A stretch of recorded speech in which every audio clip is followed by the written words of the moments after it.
has made the team. Shocker, I know. The real question is, are the coaches going to have the guts to do what's right and make her the starting point guard? Are the coaches going to have the guts and do what's right to make her the starting point guard? The entire WNBA just exploded into absolute, uncontrollable chaos. The locker room walls of Team USA are literally tearing apart under the weight of pure, venomous jealousy.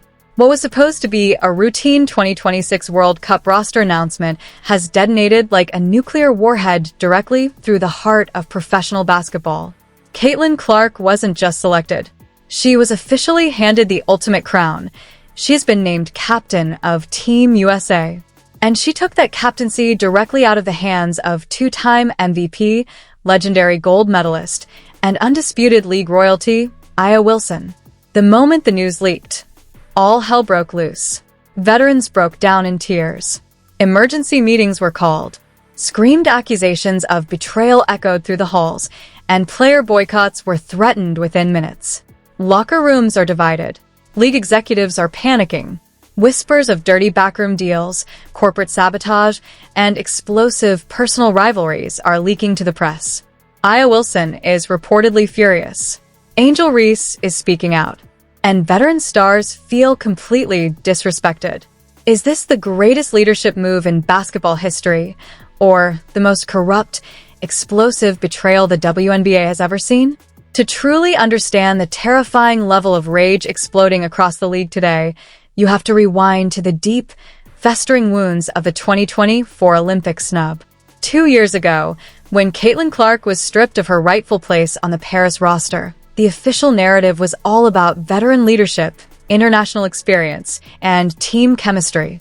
But behind closed doors, everyone knew the filthy truth. It was a calculated, cold-blooded suppression executed by an old guard that was terrified of her meteoric rise. For 2 straight years, Clark ate that disrespect in complete silence. She watched as veterans smirked in post-game press conferences, made passive-aggressive comments about her record-breaking TV ratings, and dismissed her unprecedented stardom as nothing more than a temporary media circus.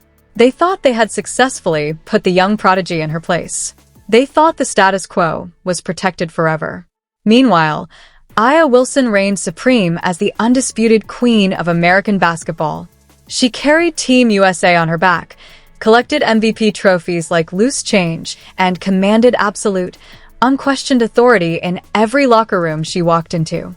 She was the golden standard, the ultimate leader, and the undisputed voice of the WNBA generation. She built her empire brick by brick through blood, sweat, and undeniable dominance. In her mind, and in the minds of the veteran establishment, the captain's armband for the 2026 World Cup was already engraved with her name. It wasn't just an expectation, it was her divine right.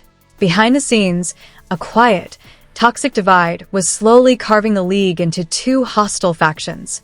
On one side stood the powerful veteran coalition, led by established icons who felt completely overlooked and underappreciated by the sudden influx of corporate sponsors and casual fans flocking to Clark. On the other side stood a younger, rebellious generation of players who recognized that Clark wasn't just a teammate, but a once-in-a-generation economic tidal wave, lifting the entire sport to global relevance. The tension was a ticking time bomb waiting for a single spark. Every physical foul on the court, every subtle shade thrown on social media, and every tense hallway interaction was building toward an inevitable, explosive head-on collision.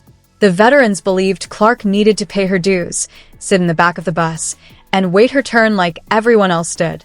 But Clark wasn't interested in waiting. As the 2026 season hit its boiling point, Clark's game evolved from explosive scoring to pure, masterclass floor generalship. She didn't just lead the league in assists. She completely re-engineered how the game was played, forcing multi-million-dollar television contracts and sold-out NBA-sized arenas in every single city she stepped foot in. The corporate sponsors, USA basketball executives, and global media networks saw the writing on the wall. The old hierarchy was crumbling, and a new era was demanding its crown. The stage was set for a betrayal so massive, it would change the WNBA forever. The bomb detonated on a rainy Tuesday morning inside a private emergency conference call hosted by USA basketball executives. What was intended to be a confidential, eye-level briefing to announce the 2026 World Cup roster turned into an absolute, unhinged bloodbath within 30 seconds of the opening remarks. The executive director cleared his throat and delivered the decision that sent shockwaves straight through the sport. Caitlin Clark was officially named team captain. Before the sentence could even fully register, the line went into total, apocalyptic chaos. Unmuted microphones picked up sharp gasps, furious cursing, and the unmistakable sound of slammed desk drawers. Aya Wilson, listening from her training facility in Las Vegas, went completely dead silent. But the silence didn't last. According to multiple internal sources who were on the line, several high-profile veterans immediately erupted into screaming matches directly targeting the coaching staff. Accusations of corporate greed, spineless leadership, and pure disrespect echoed through the speakers. "You are spitting in the face of everyone who built this program," one veteran superstar reportedly roared before slamming her phone down and hanging up. Then came the first shocking twist that nobody saw coming. It wasn't USA basketball that initiated this historic decision. It was a secret, high-stakes corporate ultimatum delivered behind closed doors by the tournament's main global sponsors. Leaked internal emails from the board reveal that Nike, broadcast networks, and international ticketing partners subtly issued a terrifying ultimatum to the league. If Caitlin Clark was not named captain and given primary floor generalship, major multi-million-dollar international broadcast deals and promotional campaigns for the 2026 World Cup would be cut by over 40%. The executives didn't pick Clark based purely on locker room hierarchy. They picked her because corporate boardrooms literally forced their hands. They realized that without Clark as the undisputed face and leader of the squad, global interest would plummet, leaving millions of dollars on the table. When the truth began leaking through group chats and private agent networks, the locker room realized they hadn't just been passed over. They had been sold out for corporate sponsorship cash. The locker room instantly split into absolute anarchy. Emergency private meetings were called without Clark's knowledge. Veteran players began discussing coordinated media walkouts, while younger stars who supported Clark found themselves completely isolated and bullied into silence. Angel Reese posted a cryptic, fiery message on social media within minutes, hinting at dirty politics and unearned privileges, sending millions of fans into a frenzy. Clark was suddenly left standing in the crosshairs of an all-out civil war. She had earned the captaincy on paper through record-breaking stats, but in the eyes of her teammates, she was a corporate puppet installed to erase the legacy of the legends who came before her. The locker room was no longer a team. It was a battleground, and the first shot had just been fired. By Wednesday morning, the quiet rage inside Team USA had metastasized into an open, toxic rebellion. The team convened at their private training facility in Las Vegas for their very first closed-door practice, but the atmosphere inside the building felt less like a basketball camp and more like an armed standoff. Players refused to make eye contact with Clark during warm-ups. Passes thrown in her direction during drills were sharp, overly aggressive, and laced with quiet malice. During a standard 5-on-5 scrimmage, the underlying hostility finally boiled over into complete physical violence. Clark drove down the lane, elevating for a routine pull-up jumper, when a veteran enforcer came out of nowhere and slammed her directly to the hardwood with a brutal, dangerous hard foul. The gym went deathly quiet. Clark hit the floor hard, clutching her shoulder in pain, but instead of offering a hand to help her up, her teammates simply turned their backs and walked toward the bench. The coaching staff stood frozen in sheer horror, terrified to intervene and alienate the locker room any further. It was clear as day. The veterans were actively attempting to bully Clark into stepping down from the captaincy voluntarily. They wanted to break her spirit, force a public breakdown, and prove to the world that she could not control this team. Then came the second major twist that sent the entire sports world into an absolute tailspin. Leaked medical reports from an anonymous insider revealed that Aya Wilson had quietly approached USA basketball management 2 weeks prior with a bombshell proposal. Seeing the corporate writing on the wall, Wilson had offered to share a co-captaincy role with Clark to preserve team unity and keep the peace. It was a massive, humble compromise from a two-time MVP willing to swallow her pride for the gold medal. But management didn't just reject Wilson's offer. They completely humiliated her. Internal memos leaked showing that executives explicitly told Wilson that a shared captaincy would dilute the brand impact of Caitlin Clark and ruin the global marketing narrative. They wanted Clark, and only Clark, as the single, solitary face of American basketball. When this revelation hit the locker room floor, all hell broke loose. The veterans realized that management hadn't just chosen Clark. They had actively humiliated the most respected player in women's basketball history to protect a single corporate brand. Enraged by the sheer disrespect shown to their leader, a core group of 6 superstar players, including key starting veterans, held a midnight meeting in a private hotel suite. They made a terrifying pact. If Caitlin Clark stepped onto the floor wearing the captain's armband for the opening match, they would execute a coordinated, live-on-air court boycott, walking off the bench the second the national anthem concluded. The WNBA was now staring directly into the abyss of total operational destruction. The private war inside the hotel suites instantly spilled out into the open market, triggering a terrifying, viral public meltdown that burned through every social media platform on Earth. Within hours, hashtag boycott Team USA began trending at #1 globally, backed by millions of furious traditional fans accusing the league of selling its soul. On the flip side, Clark's massive, hyper-loyal fan base retaliated with brutal intensity, unleashing a wave of venomous online attacks against Aya Wilson, Angel Reese, and veteran players, filling comment sections with endless harassment and toxic death threats. The mainstream media swallowed the scandal whole. Morning debate shows abandoned all other sports news to host screaming panels debating race, corporate greed, and stolen legacies. Major news networks sent reporters directly to Team USA's training headquarters, surrounding the complex with satellite trucks and persistent paparazzi. What was supposed to be a proud celebration of American athletic excellence had transformed into an embarrassing, highly political national circus. Inside the team hotel, the emotional toll was completely devastating. Caitlin Clark was spotted by hotel staff, crying uncontrollably in a quiet service hallway, utterly overwhelmed by the sheer hatred directed at her from the very colleagues she had idolized growing up. She was trapped in an impossible nightmare: step down and admit defeat to her bullies, or keep the armband and lead a locker room that actively loathed her existence. Meanwhile, Aya Wilson was facing her own quiet, agonizing mental breakdown. Visibly shaken during a rushed press availability, her eyes were red and heavy with exhaustion. When asked directly about Clark's captaincy, Wilson paused for a long, agonizing 10 seconds, struggling to hold back tears, before delivering a cold, trembling response. "Some things in this league aren't earned anymore.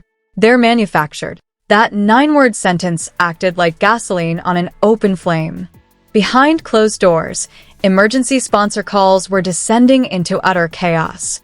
Nike executives were panicking over potential brand damage, while tournament organizers in Europe faced the terrifying reality of ticket holders demanding immediate refunds over rumors of a player boycott. WNBA Commissioner Kathy Engelbert was forced to fly into Las Vegas on a private jet for an unscheduled, late-night intervention with the players. The atmosphere inside the emergency ballroom meeting was suffocating. Veteran superstars sat on one side of the room with their arms crossed, staring daggers across the floor at Clark, who sat completely isolated in the front row with her head in her hands. Engelbert pleaded with the team, begging them to think about the future of the sport, the TV ratings, and the millions of young girls watching. But her pleas fell on deaf ears. The emotional damage was too deep, the betrayal too fresh, and the disrespect too personal to simply wipe away with corporate speechmaking. The team was hopelessly broken. As the clock ticked down to the final hours before Team USA's official departure for the World Cup, the atmosphere inside the Las Vegas headquarters turned pitch black. Commissioner Kathy Engelbert's desperate, midnight mediation had completely collapsed, leaving the entire organization staring directly down the barrel of a global PR catastrophe. The media was gathered in the main auditorium below, hundreds of cameras pointed at the empty stage, waiting for the live televised press conference where the captain was scheduled to address the nation. Inside the green room, the tension was so thick it was physically suffocating. Clark sat in total silence, clutching her jersey, while Wilson stood by the window with her back turned, refusing to even acknowledge her presence.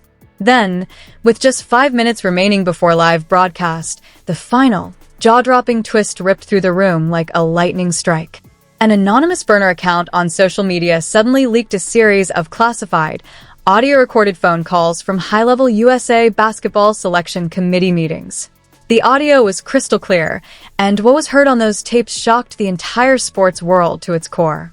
The decision to make Clark captain wasn't just a corporate mandate. It was part of a secret, pre-planned operational restructuring designed by league executives to systematically phase out the entire veteran core after the 2026 tournament. The recorded voices of senior executives explicitly referred to Wilson and other decorated veterans as legacy costs and outdated marketing assets, openly admitting that stripping Wilson of the captaincy was the deliberate first step in forcing her into early international retirement to make way for a fully digitized, youth-centric brand makeover. The green room instantly turned into an absolute war zone. Wilson turned around, her face pale with pure shock and fury, looking at the coaches who had lied to her face for months. The realization hit the entire roster at once. Clark hadn't orchestrated this coup, and the veterans hadn't just been passed over. They were all being systematically erased by the very institution they built with their blood and sweat. Clark was just the golden shield the league used to hide behind. Before anyone could process the horrifying scandal, an assistant producer slammed open the door. "We are live on national television in 30 seconds. Captain, you're up." Clark slowly stood up, looking down at the captain's armband in her hands. She looked over at Wilson, whose eyes were filled with tears of pure betrayal, then at the coaches who looked terrified of what was about to happen. Clark took a deep breath, adjusted her jersey, and walked out onto the brightly lit stage toward the wall of microphones. She leaned into the mic, stared directly into the blinding camera lenses, and opened her mouth to deliver a statement that would either save the WNBA or destroy it forever. This is officially the most explosive, corrupt, and terrifying scandal in the history of American sports. Has USA basketball completely lost its mind by sacrificing legendary veterans for corporate greed, or is Caitlin Clark truly the rightful leader destined to take this sport into a brand new era? Is Aya Wilson being tragically erased, or should she swallow her pride for the sake of the gold medal? The entire basketball world is burning to the ground, and we need to hear your voice right now. Drop your thoughts in the comments below. Are you Team Clark or Team Wilson? Don't forget to smash that like button, hit subscribe, and turn on all notifications, because this civil war is far from over and we'll be covering every single breathtaking update live as it unfolds. What do you think Caitlin is about to say on that microphone? Sound off below.